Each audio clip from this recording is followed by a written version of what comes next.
जय श्री कृष्ण। राधे राधे। आप सभी पर भगवान विष्णु, गणेश जी और तुलसी माता की कृपा सर्वदा बनी रहे। इसी मंगल कामना के साथ आज की वीडियो का शुभ आरंभ करते हैं। लेकिन आगे बढ़ने से पहले आपको बता दें कि गरुड़ पुराण में साफ साफ कहा गया है कि कोई भी कथा हो या कोई सीख उसे बीच में छोड़ दिया जाए तो वह पाप की श्रेणी में आता है। इसलिए मेरा समस्त भाइयों और बहनों से निवेदन है कि कृपया इस कथा को अंत तक जरूर सुने। आपका समय नष्ट किए बिना गणेश जी की पूजा में तुलसी क्यों वर्जित है उसका वृतांत जानते हैं। श्री नारायण बोले, हे नारद, मैंने तुम्हें गणेश्वर की अनेक कथाएं सुनाई हैं। अब तुम उनकी कौन सी कथा सुनना चाहते हो तो मुझे बताओ। नारद जी ने पूछा, प्रभु, आपने बड़ी अनोखी कथाएं कही हैं। श्री गणेश की ऐसी गुप्त कथाएं बताने में केवल आप ही समर्थ हैं। हे नाथ, इतनी कथाएं सुनकर मेरा मन अभी तक तृप्त नहीं हुआ है। अतः यदि आप उनसे संबंधित कोई और कथा जानते हो तो कृपया मुझे बताएं। भगवान नारायण बोले, धन्य हो नारद, जो तुम्हारा मन गणपति की पवित्र कथाओं में लगा है। तुम्हारा आग्रह है तो मैं भी उनकी पावन कथा अवश्य ही कहूंगा। सूत जी बोले, है शौनक। इस प्रकार नारद जी का आग्रह देखकर श्रीनारायण ने कहना आरंभ किया, नारद, मैं तुम्हें गणेश जी का एक अन्य उपाख्यान सुनाता हूँ जो कि ब्रह्मकल्प में घटित हुआ था। एक बार गणेश्वर श्री गंगा जी के पावन तट पर तपस्या कर रहे थे। उनके अर्ध उन्मीलित नेत्र थे तथा मन भगवान श्रीहरि में लगा था।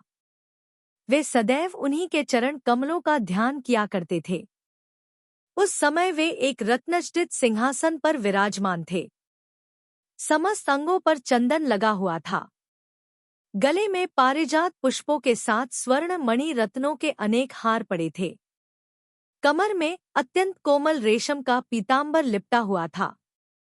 भुजाओं में स्वर्णाभरण, मस्तक पर देदीप्यमान मुकुट और कानों में कुंडल सुशोभित थे। उनका मुखमंडल करोड़ों सूर्यों की आभा को भी लजाता हुआ दमक रहा था। उनकी सुंदर सूंड एवं विद्युतोपम श्वेत दंत भी अद्भुत शोभा के कारण थे। इस प्रकार अद्भुत एवं दिव्य सौंदर्यावतार गणेश जी कुछ कुछ योग झपकी लेते हुए और कुछ जागते हुए से अत्यंत शोभायमान लग रहे थे। इसी समय पर धर्मात्मज की नवयौवना कन्या तुलसी देवी श्री भगवान श्रीहरि का स्मरण करती हुई विभिन्न तीर्थों में भ्रमण करने को निकली थी। वह विभिन्न स्थानों पर होती हुई उसी गंगा तट पर जा पहुंची जहां पार्वती नंदन एकदंत भगवान श्री कृष्ण के चरणारविंदों में ध्यान में मग्न थे। तुलसी ने उमासुवन को देखा तो कुछ विमोहित सी हो गई। उसने सोचा, कितना अद्भुत और अलौकिक रूप है गिरिजानंदन का। इनसे वार्तालाप करके विचार जानने चाहिए। संभव है इनके द्वारा की जाने वाली उपासना कुछ इस प्रकार की हो जो मेरा प्रयोजन है। ऐसा विचार कर तुलसी ने उनके समीप जाकर कहा, हे गजानन, हे शूर्पकर्ण, हे एकदंत, हे घटोदर, मुझे यह तो बताओ कि संसार भर के समस्त आश्चर्य एकमात्र तुम्हारे ही विग्रह में किस प्रकार एकत्र हो गए हैं। क्या इसके लिए तुमने कोई तपस्या की है? यदि की है तो वह किस देवता की थी? गणेश्वर तुलसी को देखकर कुछ आश्चर्यचकित हुए। उन्होंने सोचा, यह कौन है? इसका मेरे पास आने का क्या उद्देश्य है? जब उन्हें कोई समाधान नहीं सूझा तो उन्होंने कहा, वत्से, मैंने तुम्हें पहले कभी नहीं देखा, तो तुम कौन हो? तुम यहाँ क्यों आई हो? मेरी तपस्या में विघ्न क्यों डाल रही हो? तुलसी बोली, गणेश्वर, मैं धर्मपुत्र की पुत्री तुलसी हूँ।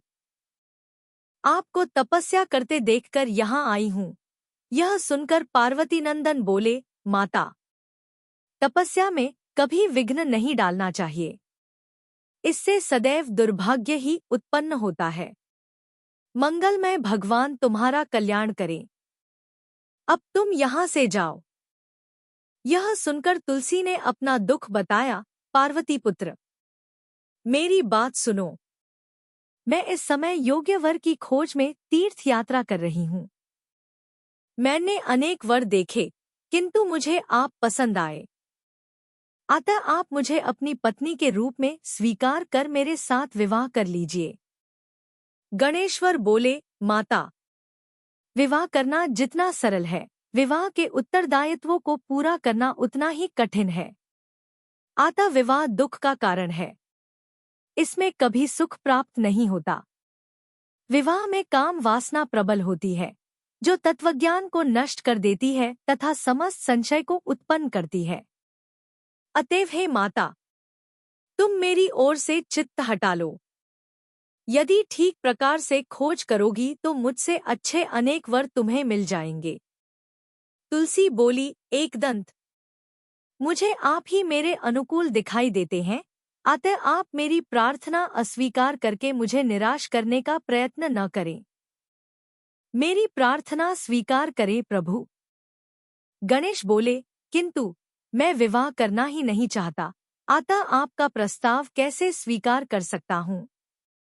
माता, आप कोई अन्य वर तलाश कर मुझे क्षमा कर दे तथा मुझसे अपना मन पूरी तरह हटा लें, इसी में आपका कल्याण निहित है। तुलसी को गणेश जी की बात अच्छी नहीं लगी और क्रोधित होकर बोली, उमानंदन, मैं कहती हूँ कि तुम्हारा विवाह तो अवश्य ही होगा। मेरी बात झूठी नहीं हो सकती। तुलसी द्वारा दिया गया श्राप सुनकर गणपति भी स्वयं को श्राप देने से न रोक सके।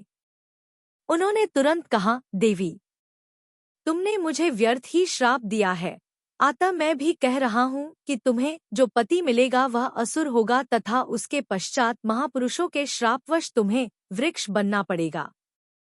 श्राप सुनकर तुलसी भयभीत हो गई। उसने गणेश्वर की स्तुति की, हे गणराज, हे एकदंत, हे हैरंब, मुझ पर कृपा कीजिए। मेरे अपराध को क्षमा करके दया दृष्टि से देखिए। हे प्रभु, आप तो सभी विघ्नों का नाश करने वाले हैं। मुझे भी जिन विघ्नों की प्राप्ति होने का श्राप आपने दिया है, उनका निवारण भी आप कर सकते हैं। हे दुखनाशक, दुखों को दूर कर दीजिए। तुलसी की प्रार्थना सुनकर गणेश जी प्रसन्न हुए और उन्हें आश्वासन दिया, देवी, तुम सूर्यलोक के समस्त पुष्पों का सार बन जाओगी। कालांश के माध्यम से तुम्हें भगवान श्री नारायण की प्रियतमा बनने का सौभाग्य भी प्राप्त होगा। यद्यपि सभी देवता तुमसे प्रसन्न रहेंगे, किंतु भगवान श्री हरि का तुम पर विशेष प्रेम रहेगा। नरक लोक में तुम्हारे माध्यम से भगवान श्री कृष्ण की आराधना करके मनुष्य स्वधाम या मोक्ष को प्राप्त करेंगे, किंतु तुम सदैव मेरे द्वारा त्याज्य रहोगी। गणपति से उक्त वर प्राप्त कर तुलसी अपने गंतव्य स्थान को गई और इधर गणेश्वर भी वहां से बद्रीनाथ के समीप तपस्या के लिए चले गए। यह सुनकर शौनक जी ने प्रश्न किया, है सूत जी, तुलसी को फिर किस वर की प्राप्ति हुई तथा वृक्षभाव में वह कब स्थित हुई, यह भी बताने की कृपा करें। सूत जी बोले, है शौनक, कालांतर में वही तुलसी वृंदा हुई और दानवराज शंखचूड़ की पत्नी बनी। यह शंखचूड़ पूर्व जन्म में भगवान श्री कृष्ण का पार्षद सुदामा था, जो रासेश्वरी राधा के शापवश असुर योनि को प्राप्त हुआ था। वह शंखचूड़ पत्नी भगवान के कलांश से वृक्ष रूप प्राप्त करके श्रीहरि की परम प्रिय हुई। इसी कारणवश भगवान गणेश जी की पूजा में तुलसी का प्रयोग वर्जित है। श्री गणेश पुराण के 9वें अध्याय में इस पुराणिक कथा का वर्णन है।